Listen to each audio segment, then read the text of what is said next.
With kissanime closing its doors, seemingly for good this time, it seems like anime piracy's time in the spotlight has come to a close, with one of the biggest aggregator sites going down.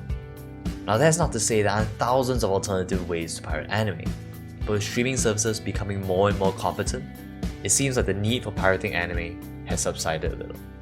Now imagine my surprise when a friend mentions that there's full episodes of popular animes being uploaded on YouTube. That's how I was introduced to Muse Asia. Unfortunately not a sponsor. They had a very respectable collection of titles in good resolution, and what's more, they even gave access to currently airing shows, without all the limitations that being a free user normally entails. It absolutely blew my mind. With its strict copyright policies, especially on anime, YouTube was the last place I would look. That being said, I quickly set out to find out how Muse Asia was doing what it did without being copyright striked off the face of the earth. As it turns out, Muse Asia is a subsidiary branch of Muse Communications, a self-claimed major player in the anime licensing industry.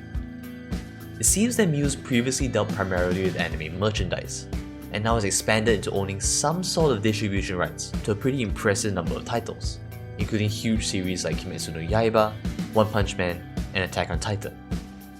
Using those rights, they chose to upload their anime series onto YouTube as their distribution platform. Basically, Muse Asia is actually doing this legally. Why is this important? Because there's enormous implications on the rest of the anime industry, specifically in the way anime is distributed. Since ages past, anime has never been something you could obtain legally for free. Piracy is what it is in the anime community because it was incredibly difficult, or fairly expensive, to get a hold of the real stuff. With the advent of streaming services like Netflix and Crunchyroll, it became easier to obtain anime legally, but the paywall involved always meant that it wasn't an option for everyone. However, what Muse Asia is doing is a complete paradigm shift. If you could watch anime for free, and it was actually legal, who wouldn't? Why would you go through the extra hoops of either waiting for a torrent to finish, or navigating the minefield of hentai gay mads to watch an episode of SAO?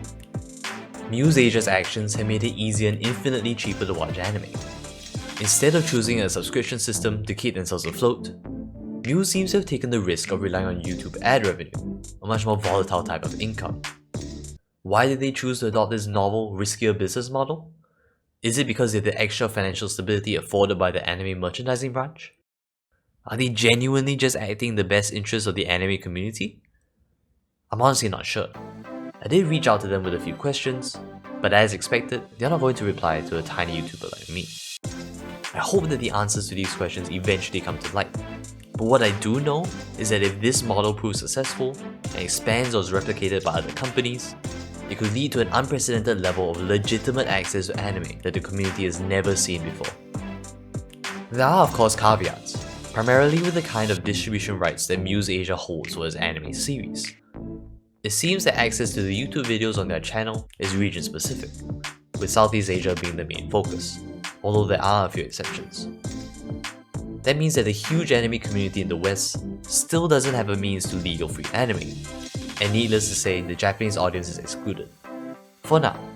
Hopefully that changes in the near future, but only time will tell. Right now, the very fact that a large international company actually took the risk of creating an ad-based anime streaming service is already invaluable. The repercussions of this are insane, and I for one will definitely be monitoring how this turns out. Muse Asia itself claims to have fresh ideas and new perspectives on the rich anime industry, and you know what? It certainly seems that way. Thank you so much for watching. I hope you enjoyed and are excited as I am for the possibilities that might await the anime industry. This is a pretty big departure from my usual style of content, so let me know if you want to see more of this in the comments down below. As always, subscribe for more weeb related content and leave a like on the video if you did. Thank you again for watching, and I'll catch you guys next time. See ya.